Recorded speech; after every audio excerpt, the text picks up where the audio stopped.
Le pouvoir de votre pensée par le révérend docteur Chris Oyakhilome.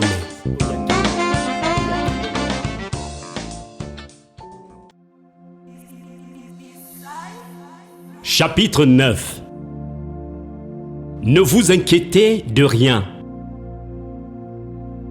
Dans la lettre de Paul adressée à l'église de Philippe, il nous a fait comprendre les bénédictions et profits singuliers que nous tirons de la structuration de la pensée.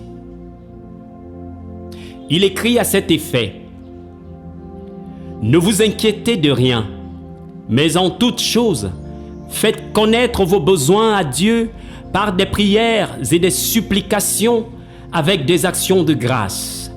Et la paix de Dieu, qui surpasse toute intelligence, gardera vos cœurs et vos pensées en Jésus-Christ. Philippiens, chapitre 4, versets 6 à 7. Le mot « inquiéter » est traduit du vocable grec « merimnao » et signifie « s'angoisser » ou « être anxieux ». C'est pour cette raison que la version de Louis II et plusieurs autres traductions choisissent de rendre Philippiens chapitre 4 verset 6 par « Ne vous inquiétez de rien ». Le même passage est rendu par The Amplified Bible de cette façon: « Ne vous tourmentez pas ou que rien ne vous angoisse ». Les pensées nous viennent tout le temps. Votre pensée est le système mental de récupération. Peut traiter des myriades de signaux d'idées qui vous parviennent pendant que vous écoutez la lecture de ce livre. Vous pouvez être en train de réfléchir à propos d'une gamme étendue de sujets. Les événements d'hier, les plans de demain, un travail en attente au bureau, une transaction d'affaires, l'anniversaire de votre épouse, l'entraînement de football de vos enfants, un rêve que vous aviez eu, etc. Il peut avoir un flot d'idées qui assaille votre pensée à tout moment, mais vous décidez et choisissez finalement celles sur lesquelles vous méditez. Lorsque vous vous concentrez sur une pensée, vous ignorez justement ce qu'elle peut causer en vous et sur vous.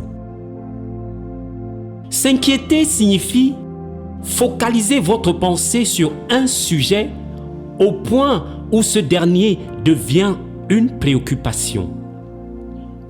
À plusieurs reprises, ce terme renvoie à considérer une réflexion au point de nous éloigner de ce qui doit être notre centre d'attention. C'est pour cette raison qu'il nous est fortement recommandé de ne pas nous inquiéter au point de tomber dans la distraction qui nous éloignerait de la parole et de la paix qu'elle apporte à nos cœurs et à nos pensées. C'est le même conseil que nous donne le Seigneur Jésus dans Matthieu chapitre 6 versets 25 à 27. Il dit: C'est pourquoi je vous dis, ne vous inquiétez pas pour votre vie de ce que vous mangerez, ni pour votre corps de quoi vous serez vêtus. La vie n'est-elle pas plus que la nourriture, et le corps plus que le vêtement? Regardez les oiseaux du ciel, ils ne sèment ni ne moissonnent, et ils n'amassent rien dans des greniers, et votre Père céleste les nourrit. Ne valez-vous pas beaucoup plus qu'eux? Qui de vous, par ses inquiétudes, peut ajouter une coudée à la durée de sa vie? Notez que la phrase « Ne vous inquiétez de rien » vient du vocable grec « merimnao », traduit par « que rien ne vous angoisse » dans Philippiens chapitre 4 verset 6. Le Seigneur Jésus leur demanda: « Combien parmi vous ont augmenté en taille ou en âge depuis que vous vous inquiétez. Il leur faisait comprendre, ce n'est pas en vous inquiétant que vous irez mieux. Il affirme à cet effet, et pourquoi vous inquiétez au sujet du vêtement? Considérez comment croissent les lys des champs. Ils ne travaillent ni ne filent. Cependant, je vous dis que Salomon même, dans toute sa gloire, n'a pas été vêtu comme l'un d'eux. Si Dieu revêt ainsi l'herbe des champs, qui existe aujourd'hui et qui demain sera jetée au four, ne vous vêtira-t-il pas? À plus forte raison, gens de peu de foi. Ne vous inquiétez donc point et ne dites pas, que mangerons-nous, que boirons-nous, de quoi serons-nous vêtus? Car toutes ces choses, ce sont les païens qui les recherchent. Matthieu, chapitre 6, versets 28 à 32. Ces choses sont la priorité pour les gens du monde qui soupirent après elles. Leur existence est centrée sur le manger ou le boire, les vêtements, les voitures ou les dépenses, etc. Ils se préoccupent d'avoir ces choses afin d'être heureux dans ce monde. Par contre, le Seigneur Jésus nous demande de ne pas les imiter et il nous fait savoir la raison.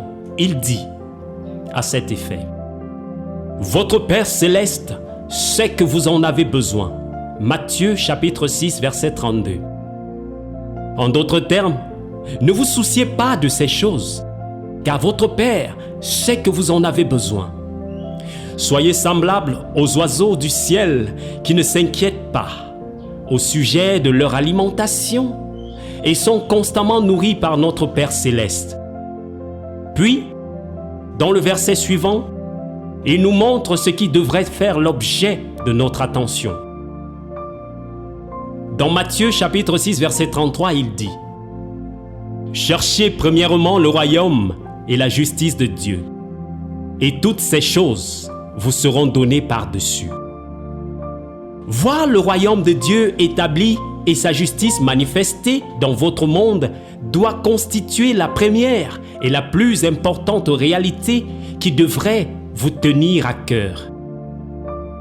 Ne soyez pas omnubilés à rechercher votre confort, satisfaction, jouissance et bonheur, mais que le royaume de Dieu soit plutôt votre priorité absolue. Le royaume de Dieu doit faire l'objet de votre contemplation permanente. Jérémie déclare « Et que Jérusalem, qui est ici, symbole du royaume de Dieu et sa domination, soit présente à votre cœur. » Jérémie chapitre 51, verset 50.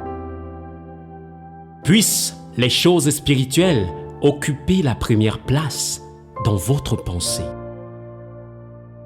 Pensez spirituellement et non charnellement. Il existe des chrétiens qui en permanence ne pensent pas spirituellement mais charnellement. Ils ont pour unique motivation l'argent, la réputation, le statut social et les connexions terrestres.